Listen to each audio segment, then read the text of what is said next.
نحمده ونصلي على رسوله الكريم اما بعد فاعوذ بالله من الشيطان الرجيم بسم الله الرحمن الرحيم رب اشرح لي صدري ويسر لي امري واحلل عقدة من لساني يفقهوا قولي۔ صدقہ فطر فرض ہے۔ صدقہ فطر کا مقصد روزے کی حالت میں سرزد ہونے والے گناہوں سے خود کو پاک کرنا ہے، کیونکہ صدقہ گناہوں کو صاف کرتا ہے۔ صدقہ فطر نماز عید سے قبل ادا کرنا چاہیے، ورنہ عام صدقہ شمار ہوگا۔ صدقہ فطر کے مستحق وہی لوگ ہیں جو زکوٰۃ کے مستحق ہیں۔ حضرت ابن عباس سے روایت ہے کہ رسول اللہ صلی اللہ علیہ وسلم نے صدقہ فطر روزے دار کو بےہودگی اور فحش باتوں سے پاک کرنے کے لیے نیز محتاجوں کے کھانے کا انتظام کرنے کے لیے فرض کیا ہے۔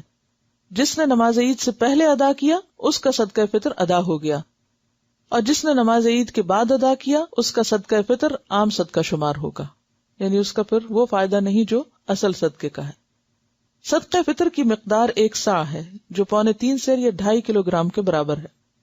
صدقہ فطر ہر مسلمان، غلام ہو یا آزاد، مرد ہو یا عورت، چھوٹا ہو یا بڑا، روزہ دار ہو یا غیر روزہ دار، صاحب نصاب ہو یا نہ ہو، سب پر فرض ہے۔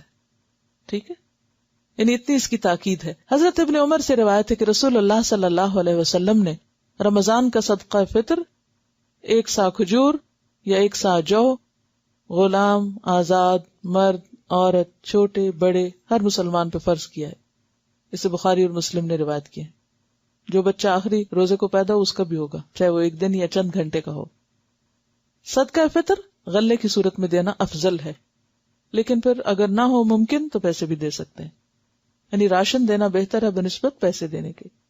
گیہوں، چاول، جو، کھجور، منقع یا پنیر میں سے جو چیز زیر استعمال ہو وہی دینی چاہیے، یعنی جو بھی کسی علاقے میں لوگ خود کھاتے ہوں جیسے اسٹیپل فوڈ کے طور پر یا عام غذا کے طور پر، اسی کو صدقہ کریں۔ عن ابی سعید رضی اللہ عنہ یقول كنا نخرج زکاة الفطر صاعا من طعام و صاعا من شعیر و صاعا من تمر و صاعا من اقط و صاعا من زبیب متفق علیہ۔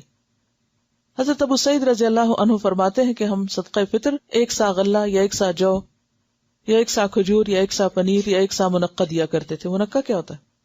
انگور، ڈرائی انگور ہوتے ہیں نا جو بڑے والے۔ اسے بخاری اور مسلم نے روایت کیا ہے۔ صدقہ فطر ادا کرنے کا وقت آخری روزہ افطار کرنے کے بعد شروع ہوتا ہے، لیکن عید سے 1 یا 2 دن پہلے بھی ادا کر سکتے ہیں۔ صدقہ فطر گھر کے سرپرست کو گھر کے تمام افراد، بیوی، بچوں اور ملازموں کی طرف سے ادا کرنا چاہیے۔